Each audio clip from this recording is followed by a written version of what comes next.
Lucy Rachel Adams had been his secret. No one else was supposed to have been able to get even close to them. And besides, the super injunction he knew she'd put out a good year or two back should have stopped this.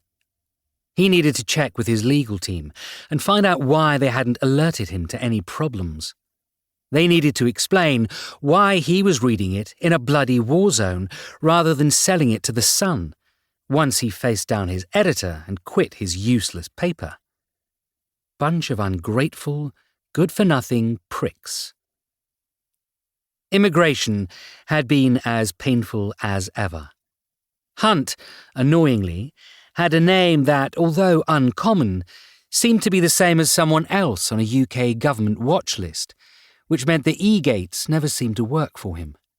And as he tried fruitlessly to get through, optimistically hoping this was the time, before being refused, he sighed and walked up to the customs officer who, smiling, checked his details, welcomed him back to the UK and passed him through.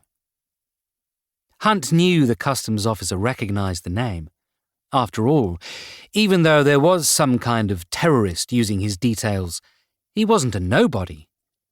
But as he was waved through, it was both annoying but also refreshing to not have the customs officer ask him questions about his job. Was it true that he'd been to Davos the day the local babies went missing, and the conspiracy theorists claimed they were eaten by billionaires? Or was it true that he'd once pretended to be part of the Welsh international football team just to attempt to out half the players? Hunt hated telling the stories. But when he wasn't given a chance to, he found himself annoyed that he couldn't tell the stories. Now past customs, he had his usual paranoid thought that perhaps he wasn't the same name as a terrorist. Maybe this was a deliberate attack on him, purely because he'd once forced a government Home Secretary to resign. Well, two, even. But no. Surely even they weren't petty enough to do that to him, even if he was petty enough to do it to them. And then the thought faded away, replaced with renewed anger at the loss of his story as he bypassed baggage claim. Only idiots who wanted their luggage lost checked their luggage in. He'd had too many occasions over the years where the luggage had been out of his sight, where governments, intelligence agencies, or even rival journalists had placed items into his luggage to either identify his destination or to stop him entering it. There was a time in the 90s when a journalist for the News of the World had even snuck into Heathrow as a baggage handler and had placed various suspicious-looking items of technology into 3 of their rival journalists' bags. It wasn't a prank.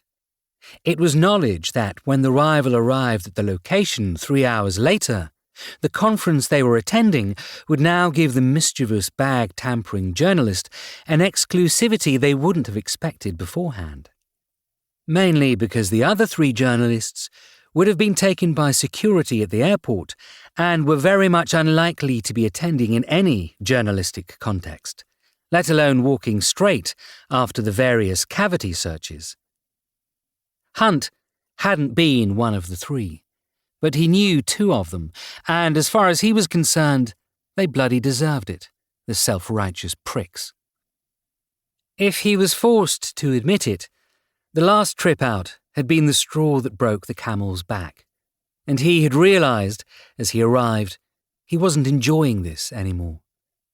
There was a time when he'd been a name, a story in his own right, but these days, with every moron with a keyboard claiming to be a journalist, regardless of NUJ membership or, actual bloody training, all Hunt wanted now was to stop the world. I want to get off.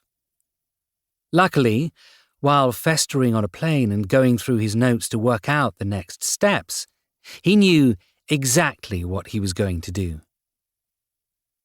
Walking out into the main arrivals area, Hunt stared blankly at the men and women waiting along the barrier, all with iPads or A4 sheets of card, with various names on. He was guaranteed a car for the way home. It was the reason he agreed.